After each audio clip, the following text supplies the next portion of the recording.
Hello, we're Team 2 and our product is the MoniTile.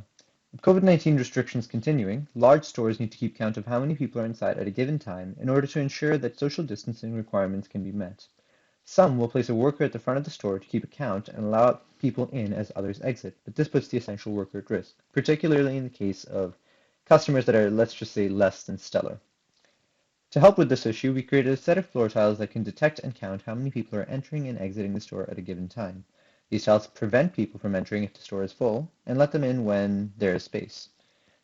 This product will eliminate the need for workers to be constantly monitoring the doorways and counting at customers entering and exiting. The tile works with automatic doors, opening and closing the doors for customers. I'll now hand it over to Nicole to talk about a little more about our motivation for the product. Hello, I'm Nicole and I'm the team CAD designer. Our motivation for this product is to keep as many people safe as possible during the pandemic while shopping. We did a survey asking 54 people their thoughts on COVID store security, and the results showed positive data in favor of our product.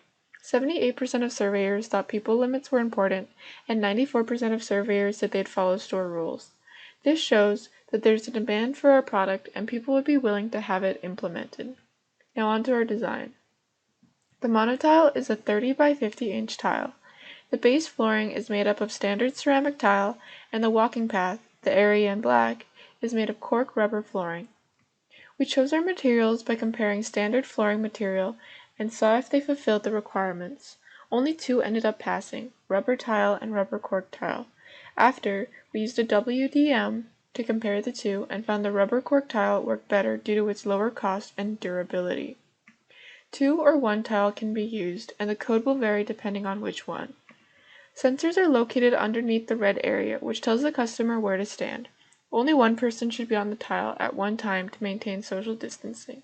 When someone steps on the red area, the sensor triggers and opens the door if the store is not full. There is room for one shopping cart.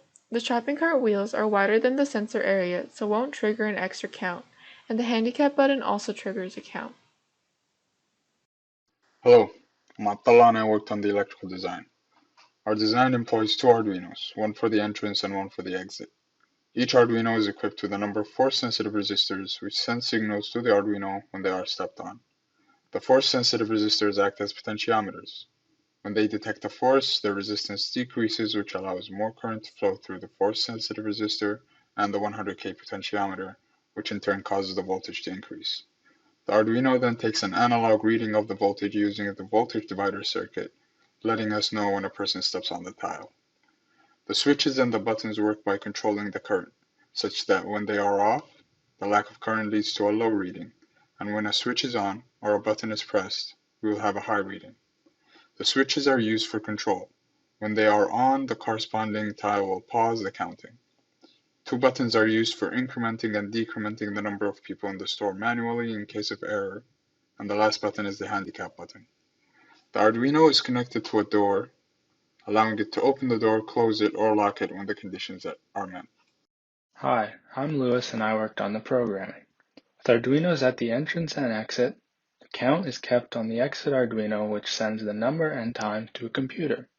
Using the analog input from the sensors, the Arduino detects when someone is on the tile and their location. When entering the store, people stand in the square on the tile for a second. Then the door opens. Once they enter, the count increases and the door closes. Up to two people can enter at a time. There is a handicap button that opens the door and adds to the count for easy access for those with disabilities. The exit tile keeps track of people leaving in a similar fashion. The store can set their maximum occupancy. When the count reaches the maximum, the entrance door does not let people in until someone exits.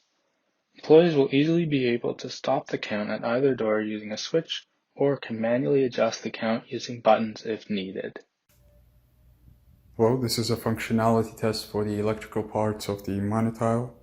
We are using two sensors for the entrance, two sensors for the exit, one before the door and one after the door.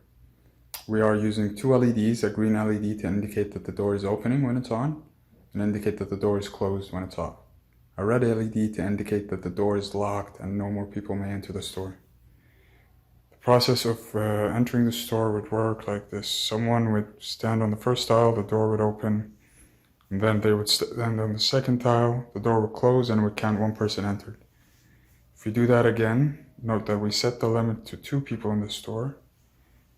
And then you step on the second tile, you see that the LED turns red, indicating that no more people may enter the store. So if someone else is trying to enter the store, the door won't open. Not until someone leaves the store. Someone step on the door, the exit door would open, would step on the other one, would count one less person, and now someone else can enter. You can go again.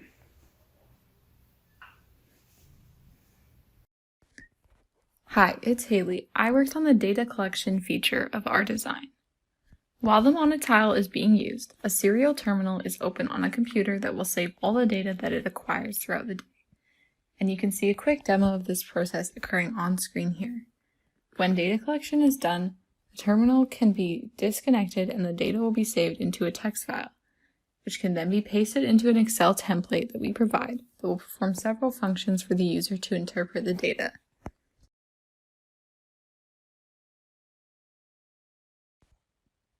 The main feature of the template is that it creates a graph that shows the number of people in the store at different times throughout the day, similar to the graphics available on Google if you look up a business. The horizontal axis of the graph shown on screen here has been adjusted for my 1-minute demonstration, but it would usually have a much wider range of values.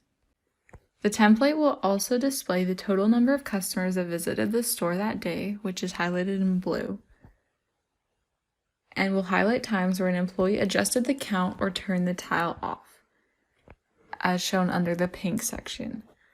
We anticipate that this data will mostly be useful for store managers to keep as a record. After a whole week of data is collected, the spreadsheet can generate another graph for the average count of people in the store at each hour over the course of a week. The overall cost of the MoniTile is around $350, which we believe is reasonable considering it is a one-time purchase and will be used daily by the businesses. It also has the potential to save the business money by reducing the number of employees needed. You can see the cost breakdown here, with our biggest expense being the force sensing resistors. These values represent the cost of the item if ordered in the smallest possible quantity to create one MoniTile. However, the per unit cost of the sensors and the other electrical components decrease if ordered in larger quantities. This cost breakdown assumes that the store already has a computer with a USB port and access to a spreadsheet software for data analysis. We also assume that the store would already have a door with an electronic opening mechanism that we could connect the system to, as most stores would have this for accessibility anyways. While we all hope for COVID to be over, with the delay in vaccinations and the increase in variants, social distancing and smaller store occupancies are likely to continue, increasing the demand for the MoniTile. Beyond COVID-19, the tiles can be used as a means of collecting data on occupancy in a business at a given time and ensure the fire occupancy is not exceeded. This data would be helpful for managers when scheduling employee shifts and to let customers know when they can expect to encounter crowds. As the tile is used and gets more data, the numbers will become more accurate. We also hope to use more advanced technology and adapt the product for usage in smaller businesses without separate entrance and exit doors in the future. At the beginning of this project, we formulated a set of requirements to make the tile a marketable product, which are detailed in this table. As the previous slides have shown, we have met each of these in turn. The system can track the number of people going in or out, is easily installed, and can withstand the stresses related to everyday outdoor use. It has various fail-safes as well as accessibility features for the differently able. Given that there are many variables to account for, however, there are of course limitations to the product. Most importantly, we currently assume that customers will regulate themselves, but we integrated the option to give store employees the ability to manually control the tile should problems arise. Overall, however, we have covered most of the largest problems that can arise, with smaller problems being fixable on a case basis. In conclusion, the tile should help businesses under quarantine conditions to regulate and self-report on statistics relevant to disease control. It exists to protect retail workers and customers while being easy to install and customize. Further, once the current pandemic is past, it can still be used as a tool to allow businesses to monitor their peak service hours and adapt their practices. To this end, we hope to optimize the data collection in the future to allow customers to see store occupancy online in real time, as well as to expand to smaller businesses such as convenience stores or single entry establishments. The MoniTile is a valuable product to consider under the current conditions and should continue to be valuable in normal circumstances as an analytics tool. And thank you.